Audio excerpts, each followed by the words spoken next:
On the way home, she wants to go see a dead body nailed to a wall with the words, "Attack tourists, see what you get. Lauren's Law," written next to it.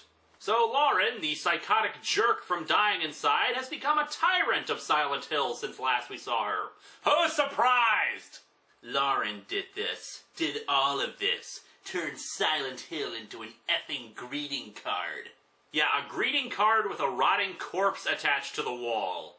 The little demon girl, who nobody cares about but the writer, looks out the window to see Lauren making out with some random guy. So what, there are other people in Silent Hill? Is that her boyfriend she tossed out of town? What? That night, Christabella wakes up to discover the mists of Silent Hill returning, much to her glee. She leaves her room, seeing Troy unconscious. She can't get to Lauren, whose room is chained up similarly to the titular room of Silent Hill 4, The Room. Ha ha ha ha ha! Random Silent Hill references that make no sense. It's like Scott Siensen is desperately jumping up and down and yelling, "See? See? This is Silent Hill and not just some dumb horror story that I made up but no one wanted to publish because it doesn't really make any sense." Christabella walks outside and sees some demons. She calls out to them, hoping to get them to break down Lauren's door, but then it bites her, apparently.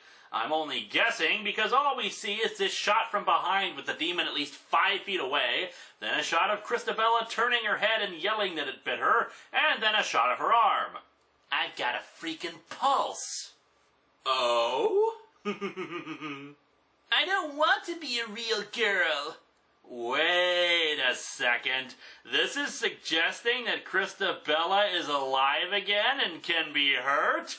You're saying we can see Christabella in pain? Huh.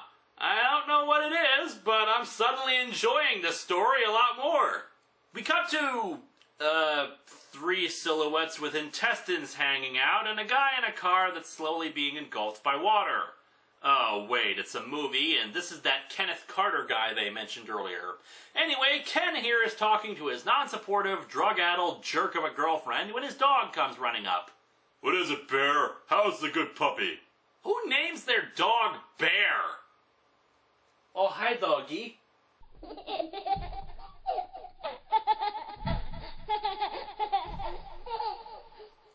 The hell?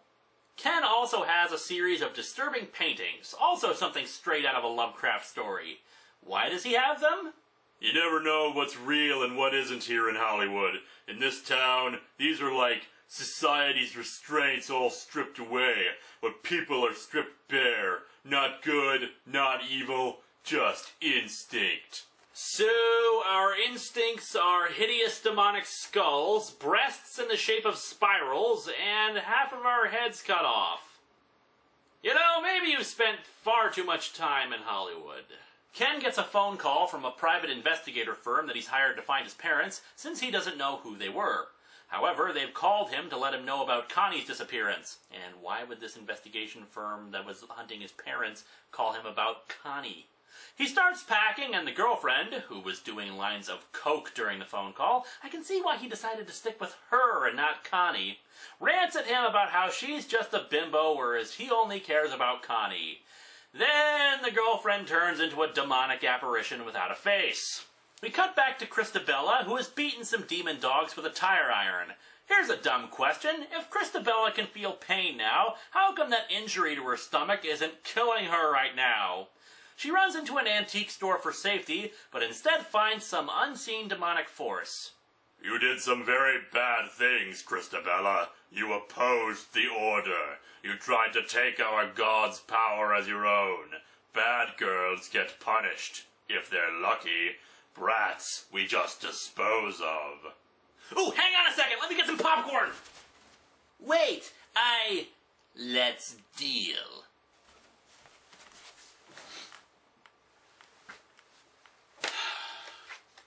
I hate this comic.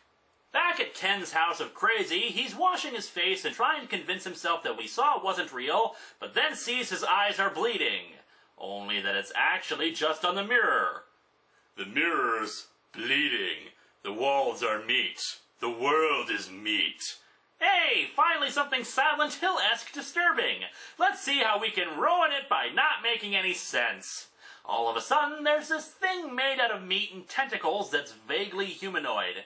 Is it in the walls? Is it his mirror image? I have no idea, because now we see Ken kicking something.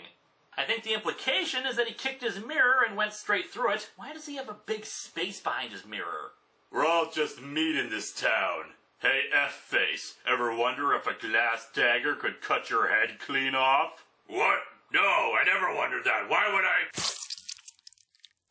Ooh, nasty. My house. What's happened to my house? Yeah, I don't think you're going to be able to paint over that, dude.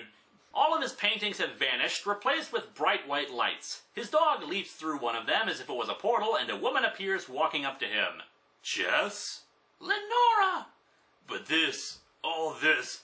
Oh, yes! You don't know what's real, whether you're awake or dreaming! Have you ever had a dream, Neo, that you were so sure was real? In ways, your normal way of being, and what makes you so perfect right now. Alive, dead, one and the same. Yeah, not really, no matter how much you try to wax philosophical.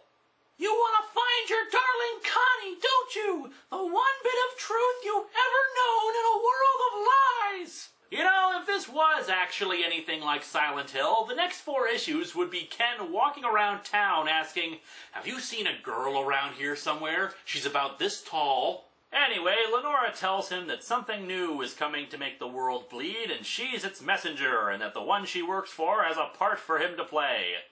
There you are now, or as you will be when we're through with you. A little peroxide, the right wardrobe, some contacts, a little insight. Your next big role, the blonde-haired, blue-eyed, blood-stained boy next door, the deep thinker, the killer with Nietzsche in one hand and axe in the other. Tim Burton is producing. We've already got Johnny Depp lined up to play a deranged cartoon rabbit. The working title is That Which Does Not Kill You. Meryl Streep plays the president. Oh, looky, another random Silent Hill reference. The twin victims demon from Silent Hill 4. Moving on then, Lenora has the demons take him. One wonders how beings that walk on their only 2 hands pull that off, but hey, what you gonna do?